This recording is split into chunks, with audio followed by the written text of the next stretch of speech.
जय हिंद फ्रेंड, हिंदी और प्राइड में आप सभी का स्वागत है। फ्रेंड्स, यूजीसी नेट पाठ्यक्रम के तहत हम जो यूजीसी का फर्स्ट पेपर होता है, फर्स्ट पेपर को ध्यान में रखते हुए जो आपका यूनिट 9 नंबर है, यूनिट 9 जो है वो पर्यावरण संबंधी यूनिट है और उसी यूनिट को ध्यान में रखते हुए पर्यावरण संबंधी जो फैक्ट होते हैं उन पर यहाँ पे डिस्कशन करने वाले हैं।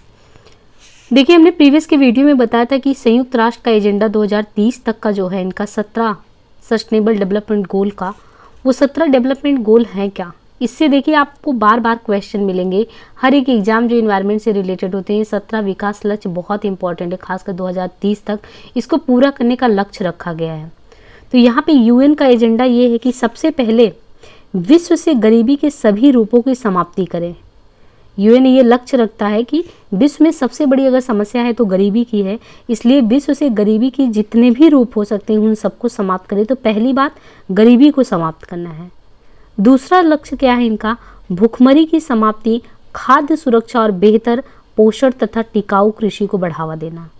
अब यहाँ पे समझने की बात है, कहने का इनका यही मतलब है कि गरीबी कैसे दूर होगी। गरीबी तभी दूर होगी जब भूखमरी की समाप्ति होगी, और भूखमरी की समाप्ति कैसे होगी, जब आप उनको खाद्य सुरक्षा मुहैया करवाएंगे, बेहतर पोषण मिलेगा, टिकाऊ कृषि होगा। अगर आप समझिए कि देश में अच्छे से कृषि उत्पादन हो रहा है, गवर्नमेंट आपको एक तरीके से फूड सिक्योरिटी दे रही है, न्यूट्रिशन भी दे रही है, तो इससे लोगों के पास तो अन्न का जो सुरक्षा है वो तो हो ही जाएगा। और जब खाद्य की सुरक्षा आप तक पहुंचेगी तो भूखमरी की स्थिति नहीं रहेगी, और जब भूखमरी की स्थिति नहीं रहेगी तो हर एक तरीके से अगर देखा जाए तो गरीबी बहुत हद तक कम होगी।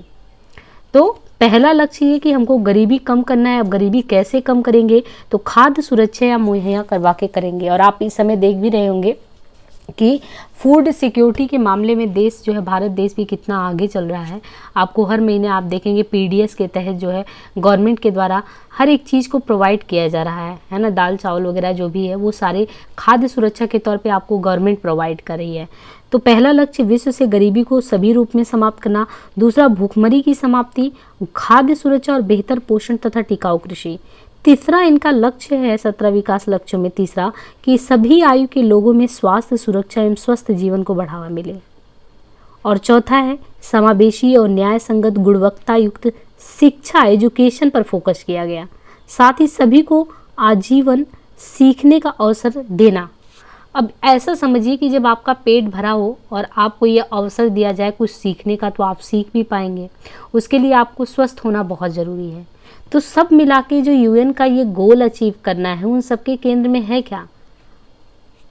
केंद्र में यही है कि एक व्यक्ति जो भी हमारे देश में हो वो पूर्ण रूप से स्वस्थ हो, उसको एजुकेशन अच्छा मिले, वो गरीबी रेखा से बाहर आए और कहीं ना कहीं देश की उन्नति में वो अपना भी हाथ बढ़ाए।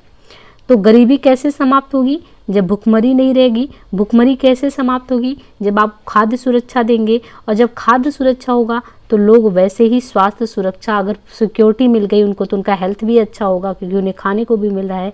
और इसी से होगा समावेशी और न्याय संगत गुणवत्ता युक्त विकास, और जिसमें एजुकेशन अहम रोल अदा करेगा। तो ये चारों आपको उम्मीद है कि याद हो गया होगा। गरीबी को समाप्त करना, भूखमरी की समाप्ति, सभी आयु के लोगों में स्वास्थ्य वृद्धि, समावेशी और न्याय संगत विकास। अब आगे यहाँ पे देखिए, आगे ये कि पांचवा जो है ये लैंगिक समानता प्राप्त करने के साथ ही महिलाओं और लड़कियों को सशक्त करना। महिला और लड़की सशक्त तभी होंगी जब आप जो है शिक्षा, जो एजुकेशन है वो दोनों तक पहुँचाएंगे। चाहे वो जेंडर, आप जो जेंडर का डिवाइड नहीं करेंगे, आप अगर उनको इक्वल अपॉर्चुनिटी देंगे दोनों लोगों को, तो एजुकेशन जो है बहुत बड़ी चीज़ है। तो एजुकेशन के थ्रू लैंगिक समानता अगर उन्हें भी मिल रहा है, महिलाओं को भी मिल रहा है, तो निसंदेह इनमें उनका सशक्त विकास होगा महिलाओं का। सभी के लिए स्वच्छता और पानी की उपलब्धता सुनिश्चित करना बहुत ही बड़ी चीज़ है कि आप देखिए कि स्वच्छता और पानी की उपलब्धता बहुत बड़ी समस्या हो जाती है। तो पानी की उपलब्धता भी सभी को, भाई आपने कहा कि स्वस्थ जीवन चाहिए, स्वस्थ जीवन के लिए पानी भी स्वच्छ चाहिए, स्वच्छता भी चाहिए। तो छठा है सभी के लिए स्वच्छता और पानी की उपलब्धता सुनिश्चित करना। सस्ती, विश्वसनीय, टिकाऊ और आधुनिक ऊर्जा तक पहुंच सुनिश्चित हो। ऊर्जा भी सबको मिले, सस्ती भी मिले, विश्वसनीय मिले, टिकाऊ मिले। आठवां है सभी के लिए निरंतर समावेशी और सतत आर्थिक विकास, पूर्ण व उत्पादक रोजगार तथा बेहतर कार्य को बढ़ावा देना। तो सस्ती, विश्वसनीय, टिकाऊ, आधुनिक ऊर्जा मिले, सभी के लिए निरंतर समावेशी और सतत आर्थिक विकास, पूर्ण व उत्पादक रोजगार, ऐसा रोजगार मिले जो सच में कुछ मतलब प्रोडक्शन ऐसा करे जो बढ़े, उसमें रोजगार भी लोगों को बढ़ाए, बेहतर कार्य की अपॉर्चुनिटी दे। इसके अलावा 9वां है लचीले बुनियादी ढांचे, समावेशी और सतत औद्योगिकरण को बढ़ावा देना। यानी अगर बढ़ाना भी है तो समावेशी और सतत औद्योगिकरण को बढ़ावा देना है। देशों के मध्य और भीतर असमानता को कम करना। देशों के मध्य जो है, पता लग रहा है एक देश बहुत गरीब है, एक देश बहुत आगे बढ़ गया है। पता लगा हमने अमेरिका की तुलना अफ्रीका के किसी और देश से कर दी, तो एक तो बहुत आगे बढ़ गया, एक बहुत है, इनके बीच समानता बहुत ज़्यादा है नहीं है, असमानता बहुत ज़्यादा है। तो देशों के मध्य हमें क्या करना, असमानता को कम करना है। और भीतर भी, अगर देश के भीतर ही आप देखिए कि कुछ, मान लीजिए भारत देश है, इसमें 28 राज्य, उनमें कुछ राज्य बहुत आगे चल रहे हैं, कुछ बहुत बीमारू राज्य हों, तो उनको आपको एक कदम आगे ले आना बीमारू को, और दोनों को समान दृष्टि से देखना है। इसके बाद है सुरक्षित, लचीले और टिकाऊ शहर तथा मानव बस्तियों का निर्माण। देखिए भूकंप रोधी शहर नहीं बन रहा है, अगर शहर के स्ट्रक्चर को आप देख रहे हो वो सही से नवनिर्मित नहीं हो रहा है, तो उससे बहुत सारी समस्याएं उत्पन्न हो रही हैं। तो अगर आप विकसित कर रहे हैं, तो आपने हड़प्पा सिविलाइजेशन में पढ़ा है, वहाँ की नगरीय सभ्यता को पढ़ा, तो एक सभ्यता निकल के आती है।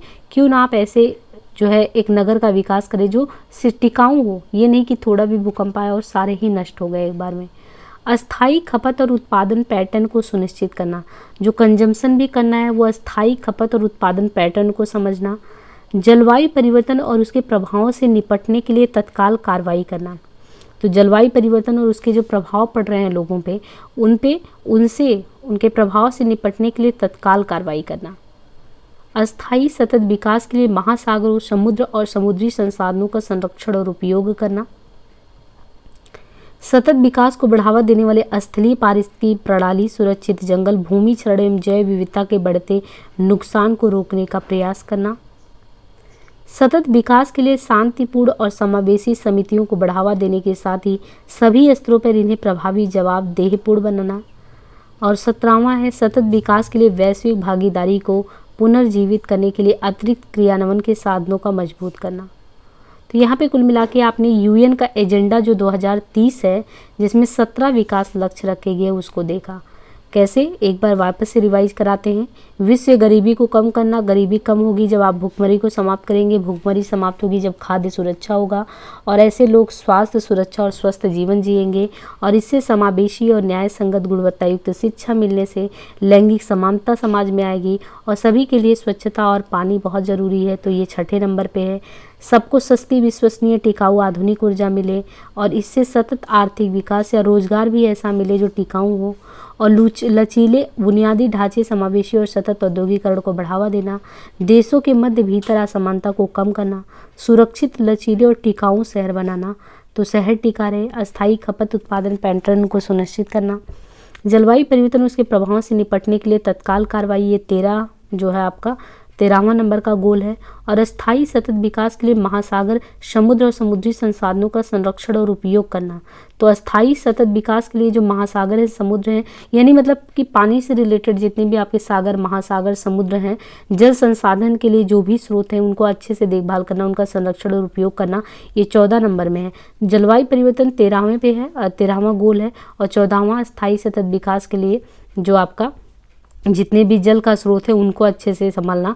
और 15वें सतत विकास को बढ़ावा देने के लिए जो स्थल है, तो देखिए यहाँ पे जल, ऐसे सीधे क्वेश्चन आता है कि जल से संबंधित कौन सा स्थल है, तो सबसे पहले ऐसे भी आप याद कर सकते हैं कि 14 नंबर जो है गोल जो है वो जल से संबंधित है। तो जल नीचे का है तो 14 पहले आता है और 15 बाद में आता है, तो स्थल वाला 15 नंबर पे है। और 13 नंबर पे जलवायु परिवर्तन है ना। तो 15 नंबर पे है स्थलीय जो पारिस्थितिकी प्रणाली है उसको सुरक्षित करना, उसके भूमि चरण और जैव विविधता के बढ़ते नुकसान को कम करना।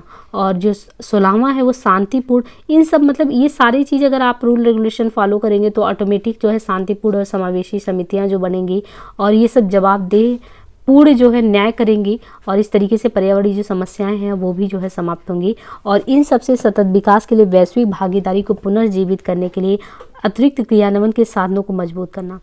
उद्देश्य इनका क्या है? लक्ष्य है कि अगले 15 साल में गरीबी और भूख को समाप्त करेंगे। सतत विकास लक्ष्य SDG 2030, सहस्त्राब्दी विकास लक्ष्य, मिलेनियम डेवलपमेंट गोल। तो इस तरीके से हमने यहाँ पे देखा जो सस्टेनेबल डेवलपमेंट गोल के जितने भी वो इम्पॉर्टेंट फैक्ट थे वो सारे हमने यहाँ पे जो है कर लिए हैं। अब इसके बाद जो है कुछ इम्पॉर्टेंट फैक्ट हैं तो वो हम नेक्स्ट पार्ट में करेंगे। हमने एसडीजी से संबंधित जो भी गोल थे उन गोल को अच्छे से समझा। उन 17 गोल को आपको लिख के ध्यान रखना है, क्योंकि ये पूछा जाता है। जैसे 4 ऑप्शन दे दिया कि जल से संबंधित गोल किस में है, स्थल से संबंधित गोल किस में है, या जलवायु परिवर्तन से संबंधित गोल किस में है, या लैंगिक समानता के गोल किस में है। तो एसडीजी के क्या मतलब 17 जो यूएन के गोल हैं उनको कैसे अचीव करना है, तो वो सारे उससे टॉपिक से क्वेश्चन पूछे जाते हैं। तो ये जो फैक्चुअल वाला हम ख़त्म कर लेंगे ये पूरा जो सीरीज है। इसके बाद कैसे कैसे क्वेश्चन आए हुए हैं तो पर टॉपिक आप क्वेश्चन देखेंगे, लगाएंगे तो फिर आपको अच्छे से समझ में आएगा। और आगे का रिवाइज करते रहिए। कैसे 1986 का कॉन्सेप्ट आया, अधिनियम आया, फिर 5 जून और 1974 में कैसे पर्यावरण दिवस का कॉन्सेप्ट आया।